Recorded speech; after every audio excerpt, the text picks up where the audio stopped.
All right, Cougar fans, we are back with another episode of the CougConnect podcast. And today we are joined by a very special guest, Justin Kirkland. Justin, how are you, man? I am doing great. How are you doing? Dude, I'm well, very well.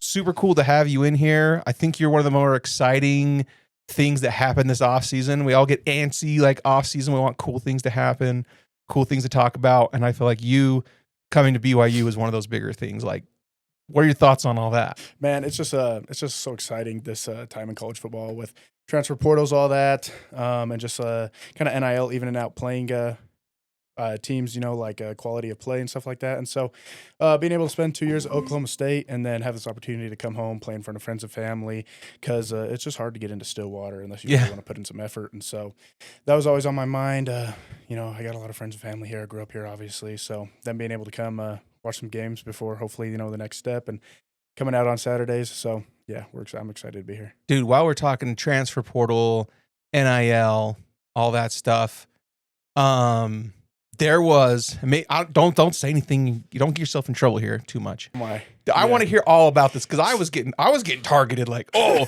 CougConnect's over here tampering with Justin Kirkland. Yeah, you know what? Like, it kind of turned into it got to the point where I was just promoting it. I was like, oh yeah, man, they're giving me $7 million. And I was liking it, retweeting it, buying in. Yeah, I didn't get tampered with, man. No, nothing like that. So it was fun. At one point, I think I was trending on Twitter. Yeah. Oh, with all that going down. And so, I mean, it was, it's always funny seeing that stuff too. And then, I'm used to, there was one time we played Bedlam 2 years ago, and on Twitter, someone called me. I was saying I was faking an injury for being fat, and I was like, they were doing a really fast turbo. It was play 8. I tried to tackle the guy, and then our linebacker came, wiped out the pile. So I'm obviously committed to making the tackle, right? And so the pile gets taken out. I land, this dad on Twitter, hey, he's just faking an injury. I was like, dude, I'm 500 pounds. The hardest part about falling down is getting back up, right? And so, I'm used to seeing all these comments on Twitter and stuff, but it was funny seeing the people around me like, dude, are you checking Twitter? Are you seeing what everybody's saying? I'm like, yeah, man, go like it up. Go join in. It's hilarious. So there's no bad publicity. Yeah, that's true. Mm-hmm. That's true. And dude, I put a tweet out there blaming Parker. I just pinned it all on Parker. Look at these pictures over the years. I guarantee Parker's tampering with this guy. Exactly. I was piling in on it too. It was, yeah. And Parker's such a good sport. He just took it and ran with it too. Yeah. So I was laughing because obviously I played 1 year at Utah Tech. And so we played BYU that year. And then me and Parker got a picture after. And then the next year they got to Stillwater, get a picture there. And these people are pulling up pictures from 3-4 years ago. I'm like, wow, you guys are like diving into mom Facebook posts right now. You know what I'm saying? I'm surprised they didn't get one of us playing basketball together at Roy. So it was funny. Okay, so in the portal, how many different schools contacted you? Because I feel like probably one of the hardest positions to recruit is interior defensive lineman. For sure, yeah. So I would imagine you had a lot of contact just because you're a P4 player who had a lot of good tape. Tell me about that, about how many schools do you think talked to you? So my whole thing with the transfer portal, I truthfully, I love Oklahoma State. Yeah. I really do. I love the program there, all the people there.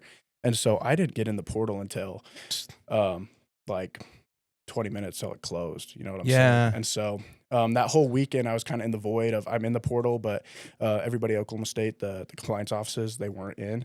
And so just enjoyed that, that state of limbo for a minute. But once Monday hit and I was in the portal, I mean, it was insane too. And the way Oklahoma State scheduled spring ball, we were still in spring ball during the transfer portal week. Oh. I mean, they're adapting to the game too. That's what you got to do. You know what I'm saying? And we weren't even the only ones who were doing that. No, you weren't. Yeah, instead of worrying about the portal, we were worrying about, period 12. So, yeah, it was cool though. I got in the portal and then obviously, things started blowing up. Pretty much all the Big 12 was hitting me up.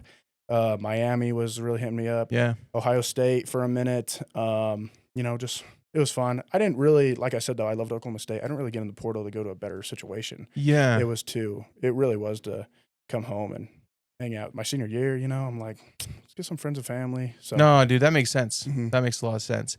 So coming home, all the Big 12 schools contact you. Did Utah, one of those schools, they contact you? Utah was actually, they didn't hit me up until I got here. And so okay, that's the thing, man. even if you go back a year when Oklahoma State reporters, they were like, because Oklahoma State has an 801 pipeline out there, Yeah. a lot of guys out there, and I was like, these Utah schools, they don't recruit Utah kids, and so yeah, Utah never showed me love in high school, even now, Yeah. and yeah, so they waited until pretty much I was already committed before. You were out here on like an unofficial kind of thing, Yeah, then, they and were that's like, when "Hey they man, reached. just drive around the corner." You know, I was like, "You don't want me then. I'm not really gonna show it to you now." So Yeah, yeah. that makes sense, dude. Okay, so you've played at Utah Tech, Mhm. then you've played 2 years in the P4, and we're getting ready for senior year. What's the biggest leap you think from D1 FCS to D1 P4?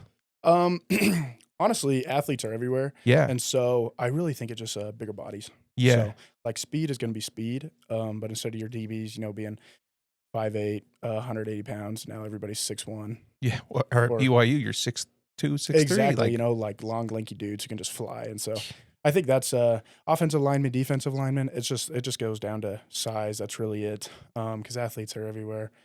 But I mean, it's just really cool to like look in the backfield and you're like, oh, that guy's 20 yards away, ball's in the air, and he's like there. I'm like, wow, wow. I could not do that. And then, you know what I'm saying? And then you look at like the Philadelphia Eagles or like the Kansas State offensive line. Everybody's 6'3", 320, and you're like, yeah, these are some big dudes in here. And you're just like, either you eat and make up the size, or you're just gonna get ran over. And so Yep. that was the biggest thing. But yeah, I mean, representing all the FCS guys, there's some real athletes down Oh, there. dude, every year in the NFL, there's guys who like do crazy good. Oh yeah, Like who kind of no one was expecting anything. I mean, they're undrafted free agent. Now they're like a star. exactly. So. Yeah. So I mean, it'd be week in, week out. It was never really speed of the game is a little bit quicker just Mhm. because everybody knows their stuff a little bit more, and like once you get older in the program and stuff and in the game, you see like, okay, if the running backs, 4 yards away from the quarterback or right, left side, where's the tight end? Is he on off? And then you Mhm. start predicting stuff like that. Where like it's going to slide to you. exactly, Or, yeah. So and then it turns into a chess match where you're not even playing football anymore. You're just almost Yeah. you got like, oh, okay, 80% sure it's going to go over here. Let's see what happens. So where FCS really, it's just like, oh, let's just go play ball, and Yeah. Yeah. then it's a little bit higher than JUCO, but it's people are just it's the same athletes. Yeah. They just didn't get the same exposure or the same opportunity to talk to coaches, stuff like that. So for people who don't maybe know, is your D lineman, you're there, your O-line steps up, they call River, they call Lake, Yeah. they call Fan, they call whatever. Bro, because I played O-line.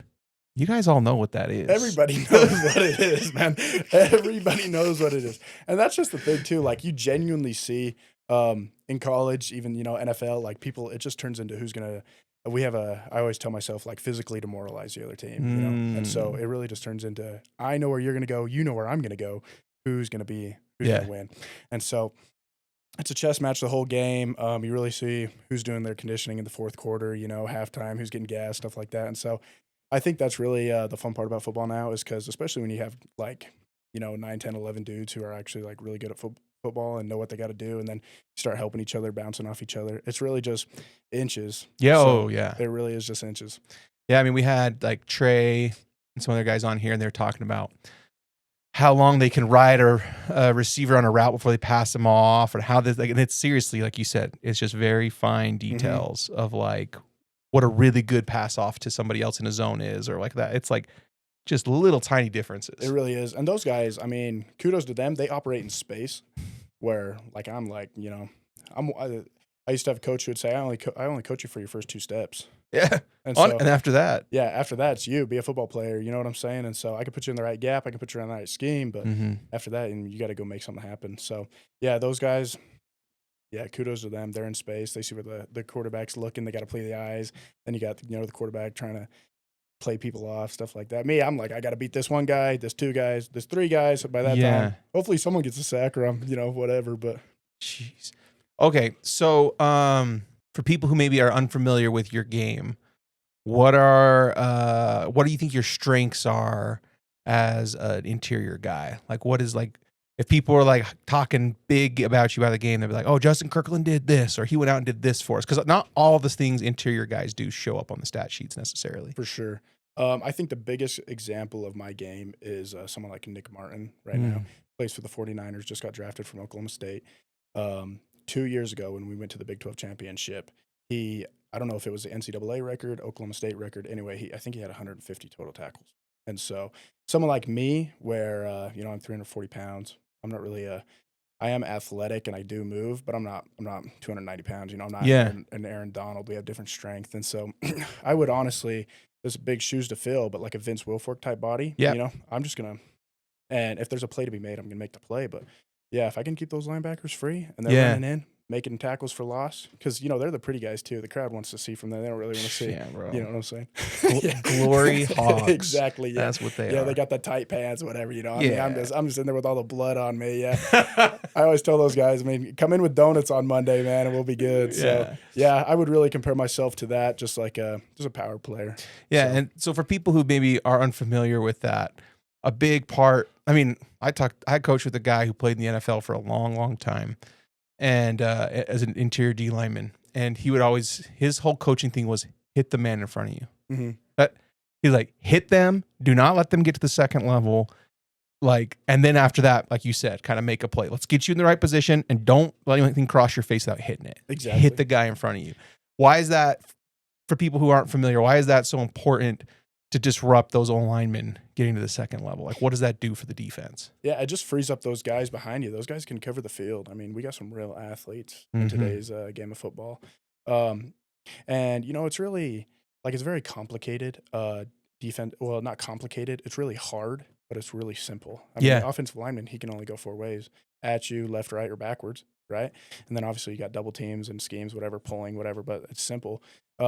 So just looking at where the offensive line is going, they're going to take you there. So especially playing in a 4-3 or a 3-3, the center can't lie. He has to go where, you can get everything where the play's going from the center. So yeah, he's got a combo play side. Exactly. Yeah. I mean, you can have pulling guards for pass protection, stuff like that. Center doesn't lie. And so especially me, I'm usually somewhere in the middle. I can play out there, but yeah. So seeing where the center's going, not letting those guards climb, and then Jack Kelly, Isaiah, they come and make a play. Heck yeah, man.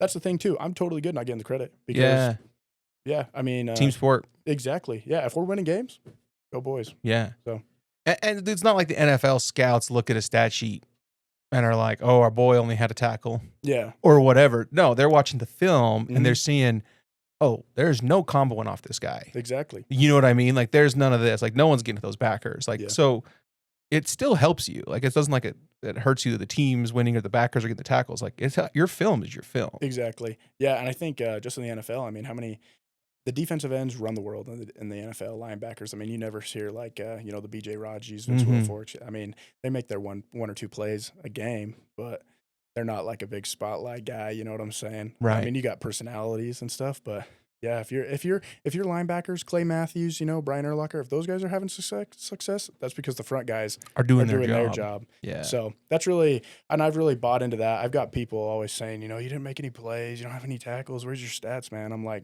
dude, we're 11-1. Yeah. We're in the Big 12 championship. Yeah. Like that, I got stats. So yeah. Okay. So are you going to break the NFL combine bench press record? That is the plan. Yeah. Honestly, if you got a bench right here, we could probably do it right now. You're really overestimating my enthusiasm on working out, like having a bench in here. Next one. Next episode. Yeah, exactly. Yeah. That is the plan. So hopefully, a year from now, everything works out over there. And I think it's February, right? The combine. Yeah. Yeah. So do you have, what is the record? Do you know the record off the top of your head? 49. And 49. And how many times have you done? 50, man. You've done it one more time. Yeah. So we're really just waiting for time to kind of catch up. You know what I'm saying?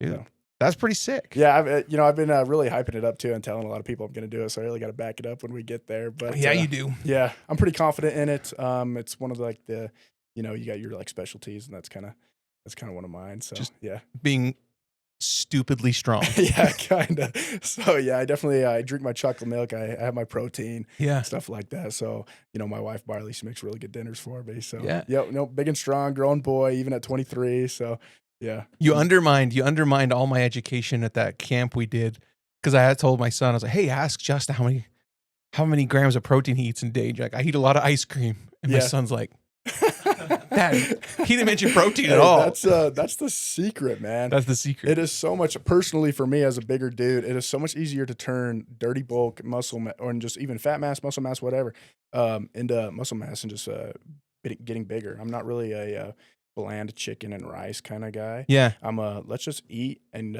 turn it into muscle. It's so much easier to convert. And then hit the weights. Exactly. And the other thing is mass moves mass. And so how do you expect to get bigger without actually getting bigger? So, Yeah. And I'm not like a Brian Shaw strongman. I'm not going to order, buffalo hamburgers and stuff like that. I'm like, I'm going to Smith's. I'm getting some Moose Tracks ice cream, whatever. So okay. So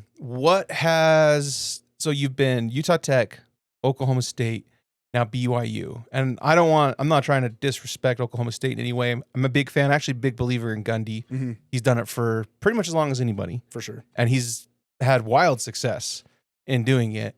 But what are some of the differences between BYU and Oklahoma State? I would say the biggest difference off the top of my head is just culture at BYU. Okay. And everybody is so much older. I would say a little bit more mature because the average age here is like 20, 21. I'm used to 17-year-old guys coming in and, being hot, ready to go and all that. And I'm like, dude, I mean, you haven't really experienced life. And I'm not saying I have either. I'm still 23. I don't know anything either. But yeah, having guys here, I'm like talking to them. I'm like, so how long you been at BYU? And they're like, oh, 4 years. I got 2 kids. I'm like, what? Yeah. So yeah, just having older guys in the room, really knowing like how to be more mature with different situations and patience, kind of letting the game come to you and different things like that. Not really being stressed about the little things. I would say that's a big thing. And then obviously, the spiritual aspect of BYU. That is big. And you can feel it walking around and stuff like that. It's just a little bit of a higher standard. Yeah. Not hitting on any Oklahoma State guys, stuff like that. It's just a different culture. Yeah. You know what I'm saying? And so, yeah, I had a lot of fun out there, a lot of good guys out there. And, you can just find football. It's just that day and age, like the day and age we're in, there's good guys everywhere. Oh, yeah, absolutely. I think it's interesting. In a lot of ways, you could say Kalani and Gundy are like very different. But I also feel like in a lot of ways, they are similar. Mm-hmm. Could you talk on that? Like, what are some of the similarities they have, or maybe differences? I don't know. Like, what do you see in that? I see both Coach Sataki and Coach Gundy. They're both very involved in like just everything, overall aspects of the game. They don't really get too caught up in one thing. I mean, I don't know what happens closed doors. They might be, yelling at coaches, all that. But to us, it's always a steady pillar of just strength and like direction, like a rudder of a boat, you know what I'm saying? Captain, stuff like that. And so being able to see how they both handle stuff and their interactions with leaders on the team, all the way down to like the guy who doesn't play. Yeah. So just seeing stuff like that and seeing like true leadership out of both those guys, because I love Coach Gundy. Of course. The way he operates the program out there, Coach Sataki. So yeah, it's the other thing too is I feel like they actually know you as a person. Where, I mean, you don't see these guys, they're out making deals with everybody, talking, living their own personal lives where, we're working out every day. But every time you do see them, it's like, what up, Kirk? How's the family? How's your wiener dog? So I'm like, right on, man. Like it just goes back to like, I'll go to war with you because you know who I am. Right. You care about me. I'll give my all for you. Exactly. And I've had coaches where I didn't necessarily like, and I'm like, dude, I don't want to go to war for you. Like, right. You don't have my back. And so having somebody in your corner who actually supports you and knows what you're about and what you're trying to accomplish and is willing to help you get there, I mean, it's huge. Yeah. Okay. And maybe this is getting like too Oklahoma State centric, but I feel like we're kind of on the theme there. And it's a program I actually like legitimately like. Like I found it interesting. I mean, even going back to when like Blackman was there and stuff, like they were a lot of fun to watch. And Ollie Gordon has been really fun to watch the last few years. So I won't say I'm like a fan, but it's one of those teams I like to follow. For sure. What do you think happened from 2 years ago, Oklahoma State, to last year? Because honestly was like, bro, they're going to run all over everybody with Ollie Gordon back and like all this stuff. Because the year before it was like, I mean, you guys were just almost untouchable in a lot of ways. BYU gave you a super good game, but like you guys came charging right back and like took it from us. What do you think happened from that team to necessarily like what happened last year? I think I don't think we got complacent or anything like that. I think we just expected at a certain point to win. And so then we went we were 3-0 for our first preseason games, and people thought it was going to be us and Utah to run the conference. And then it was close with Utah. And then honestly, it was just snowball effect. And once that thing starts rolling, it was really hard to change direction almost. Yeah, kind of. And so there was never like one thing I can always say about that team. Like every game we expected to win, and we were gonna play as hard as we can every single play. Like ball just didn't bounce our way. Yeah. So And like you could point to a lot of games like that, the BYU game being one of them, where it's like, honestly, Oklahoma State for the majority of the game outplayed BYU. yeah. I mean, So- Ollie Gordon put his cape back on and was out there hurling dudes and Yeah, like you know what all I'm this saying? stuff and like Yeah. everything against a very good Jay Hill defense, you know, and then it came down to the last, I don't even know, 20 seconds or whatever Yeah. of the game. Crazy game. Crazy game. And that was not the only game like that. The Utah-Oklahoma State game felt like it was similar to that for It was, yeah. And I mean, then, yeah. it turned into we just got behind the 8 ball a lot too, like Yeah. schemed up, and then I mean, yeah, it was a bad year. Yeah. You know what I'm saying? It was, and that happens too. I mean, And in a good conference, like every game is hard to win, it is, yeah. even when you're really good. It is very hard to win football games. Yeah. So you got to have 11 dudes doing their 111, and everybody is so good at football. And so if they're running stretch right and you're not, if your ratio to the next guy is bigger and that gap hits it, I mean, you got these guys running 22 miles an hour in 2 steps. You know, Yeah. It's Well, like- and they put one foot in the ground and they're yeah, cutting and they're it. gone. It's Yeah. like it's back to what I was saying, inches. And so you got to have 11 guys playing and operating at a very high level. Yeah. And then, I mean, like I said, you got to physically demoralize the guy in front of you, but you got to expect the guy next to you to do it for you. So yeah, it's football is just crazy. It's hard, dude. And I look, dude, I don't think Oklahoma State was even that bad last year. I don't think Kansas was bad last year. I mean, they beat us. I don't think Utah was even that bad last year. All those teams lost so many close games. I think the conference is just really good. I do too, and I think the Big 12 bias or the SEC bias, Big 10 bias, I think it's horrible. I mean, You see it in the postseason. exactly, or even we went 3-9 last year, but we beat Arkansas, Yeah. and then I can't remember who Arkansas beat, but they beat. Well, they did. Yeah, they did I well in think the they SEC. They beat Vanderbilt, who beat Alabama. It's Yeah. like, okay. Transitive win over Bama. Yeah. And then the Big 10, obviously, they're doing what they're doing. Arizona State, they went 3-9. Look at them the next year. They're in the Big 12. So I think it's so even now. Anybody can beat anybody on any given day.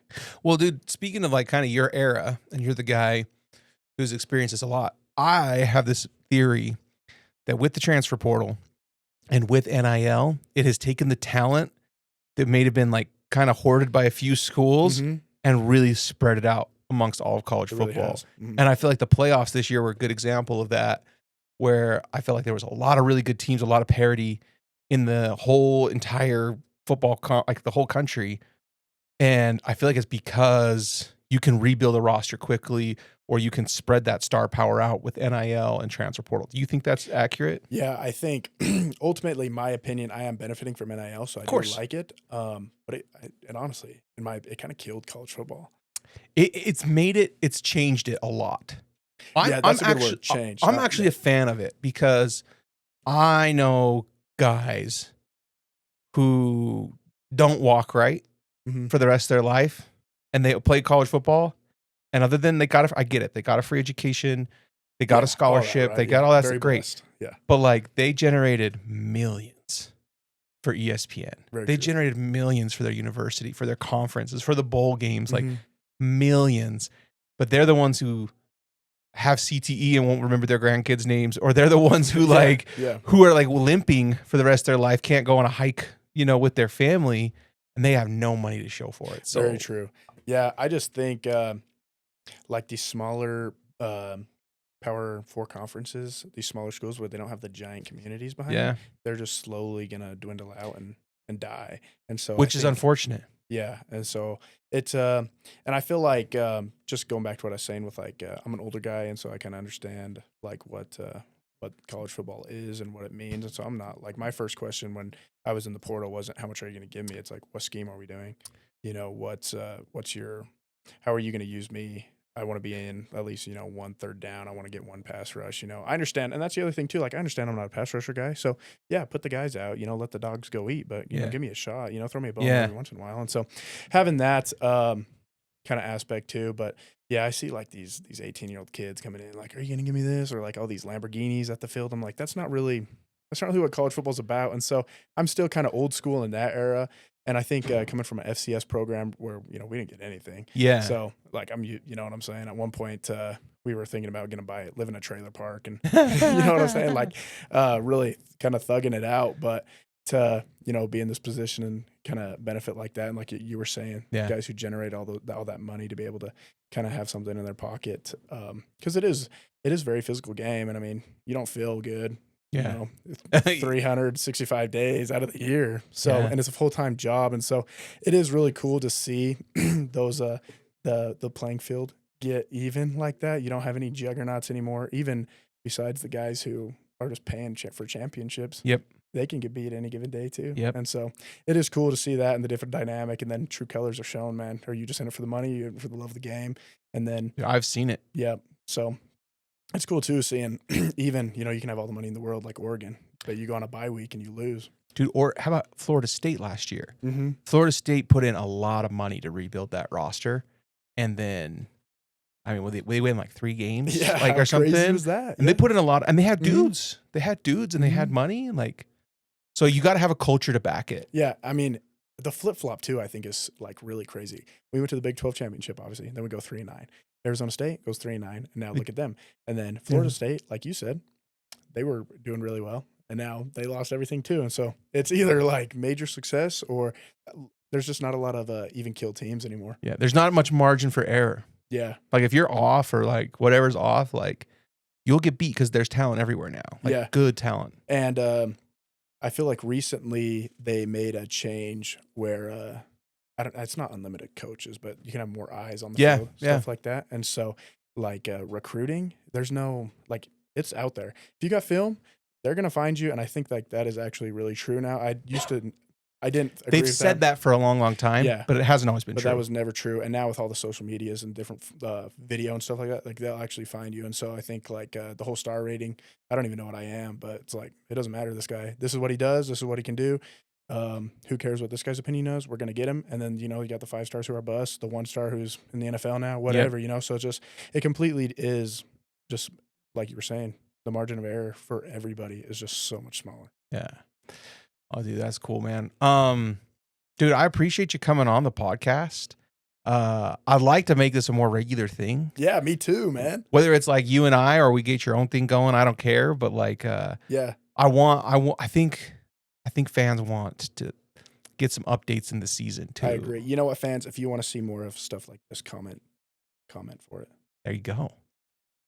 And then maybe we can bully your old friend PK into coming on every now and then. We'll get Mr. Kingston on here for sure. Yeah. Joker. Oh, he's a celebrity in Provo, man. Oh, if he's not golfing, he's got like, girls blowing up his DMs or whatever. Oh my gosh. Or if he's not tampering with someone else. He's now they're tampering with the class of 2027 kids, exactly. I'm sure. You never know what Parker's doing, man. So yeah, he's recruiting, golfing. All the above, yeah. Yeah. Returning kicks, throwing touchdowns, jet Renaissance sweep. Man over there. The Renaissance man. There was like after the Arizona game last year, he like threw a touchdown, caught a touchdown, and maybe had a rushing touchdown. Maybe I'm making that last one up. I don't know. But he had all these stats, and people were like, can we just build a Parker Kingston statue in Provo right now? Oh my gosh, yeah. That was the best part too about playing BYU and then having buddies on this team, like opposing coach, like my coaches would come up and like, so what about this guy? What about this Parker Kingston guy? I'm like, well, I mean, we can hope to stop him, but he's gonna make, he's just electric. You know what I'm saying? So they're like, yeah, he throws the ball. I'm like, yeah, he was my QB in high school. Yeah. So he beat out Jackson Dart for the QB spot, right? That's what I heard. Yeah. Jackson Dart got so scared. Yeah, more Parker Kingston rumors. There you go. Yeah. So I mean, the dude is just one of those guys who make everything happen. So yeah, we'll get him in. Yeah, we have to. But awesome, dude. I appreciate you coming on. Hopefully, it was a good time. Yeah. I have a gift for you. So I'd like to give you some defense drinks. It's a collagen-based sports drink. It's supposed to help reduce injuries, soft tissue injuries. It's loaded with a lot of other good stuff too. Can help make your cartilage thicker, tendons stronger, all that stuff. So you got some right there by you. I want you to grab one that's got this green label, and then there's another one. This is the pre-workout, and then there's another one that is a electrolyte. Oh, right on, man. So those are for you. Take those home, drink them up. You could share with the wife if you want. Yeah. Or everything. You could not. Yeah.